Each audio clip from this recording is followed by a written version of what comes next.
Hi guys! Merry Christmas! Welcome to today's video. My name is Ria. So today ay magluluto tayo ng masarap at creamy na carbonara.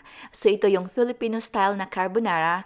Kumbaga ito ay inspired sa original na Italian carbonara, pero yun na nga, hindi ito yung original. Okay? Alright, so mag-umpisa tayo, pero sa lista ng mga sangkap, nasa description box yan, kindly check na lang. So ang una nating gagawin ay lulutuin natin yung bacon. So, sa isang pan, ipa-fry natin ito. Yung sa akin, ang ginagawa ko palagi sa bacon ay slow and low heat para hindi siya like mag-splatter all over the place. Okay? At kapag ito ay luto na, i-set aside lang natin ng 5 minutes bago natin ito i-chop into small pieces katulad nito, and then set aside yon. Sa pasta naman, ang ginagawa ko sa isang kumukulong tubig, nag-add muna ako ng asin kasi yung salty water nakakadagdag flavor sa pasta. But sa pagdagay ng asin, dapat turn down nyo muna yung heat para hindi mag-boil over yung water. The next ay yung pasta na mismo, yung spaghetti. Pero i-change yung heat to medium-high and then lutuin nyo ito hanggang sa yung tinatawag na al dente. Meaning, ano pa siya, like firm pa kapag i-try nyo itong i-bite, yung one strand ng pasta. Firm pa pero wala ng white spot sa center. Okay? But, of course, you can always cook your pasta according to the package instructions, pero yun yung ginagawa ko palagi. And then, iset aside lang muna natin ito. Then, babalikan natin yung pan na kung saan iluto natin yung bacon. So, magtira lang tayo ng 2 tablespoons ng bacon grease.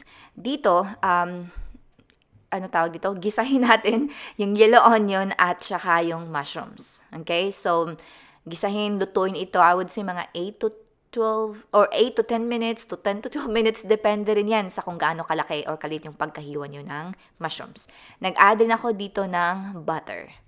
Yan. So, continue lang yung paghalo nito hanggang sa talagang luto na yung mushrooms. Then, maglagay tayo ng finely chopped na garlic, gisa-gisa hanggang sa ito ay mangamoy na. Sa cooking time, depende yan. Okay? So, basta kapag medyo nangamoy na yung garlic, then i-add na natin yung all-purpose flour.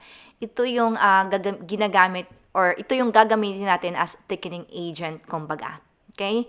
Kaya naglagay pa ako ng butter kasi importante na, kumbaga, like equal parts yung fats, yung butter at saka yung all-purpose flour. And then gradually, mag-add tayo ng chicken stock. Okay? But while ina-add natin yung chicken stock, kailangan natin rin itong haluin hanggang sa talagang ma-well combined na ito. I-scrape rin natin yung bottom part ng pan kasi yan ay flavor from the bacon. Okay? So, stir and yun na nga, paunti-unti lang yung pagdagdag ng chicken stock. Sa exact measurements na may guideline ng mga sangkap na sa description box below this video may nakalagay na show more. Click nyo lang yun. Then next ay maglagay tayo ng evaporated milk at all-purpose cream. Then haluin natin ito. Stir natin to combine, katulad ng nakikita nyo dito. It looks creamy na at talagang masarap. Next ay maglagay tayo ng black pepper. Haluin lang saglit, and then yung asin. Sa asin, be careful kasi yung bacon, salty na yung bacon, okay? So, careful naman. Then, haluin natin ito and then tikman. Of course, sa mga ganitong klaseng luto, you can always adjust this dish according to your taste. At kapag nakuha nyo na yung taste, maglagay tayo ng 1 tablespoon lang ng lemon juice para pang-balance kasi medyo nakakaumay rin na masyadong like creamy, okay? Para pang-balance lang yung lemon juice. Ang sarap, guys. Nakakadagdag flavor talaga yon. Then lastly, yung grated na cheese. So, gagamit kayo ng cheese na madaling mag-melt. Okay? Then next ay i-place na natin or ilagay na natin yung cooked na pasta. Hindi overcook, okay? Yung al dente lang. Kasi yun na nga, maluluto pa yan kasi hot yung cream. Okay? And then, after mailagay yung pasta, turn off the heat. And then, haluin nyo lang ito hanggang sa talagang ma-coat yung pasta ng sauce. Then, naglagay lang ako ng isang handful lang ng bacon, chopped na bacon. Yan, and then, yun na nga, sa ganitong klaseng luto naman, stir, haluin yan. Sa garnish naman, more bacon kasi it's bacon.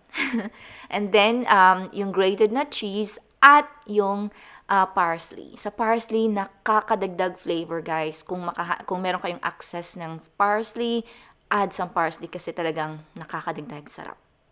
That's it! So, sana itry niyo ang recipe na ito sa paparating na Noche Buena. Thank you guys so much for watching. I totally recommend this recipe. And as always, you guys take care.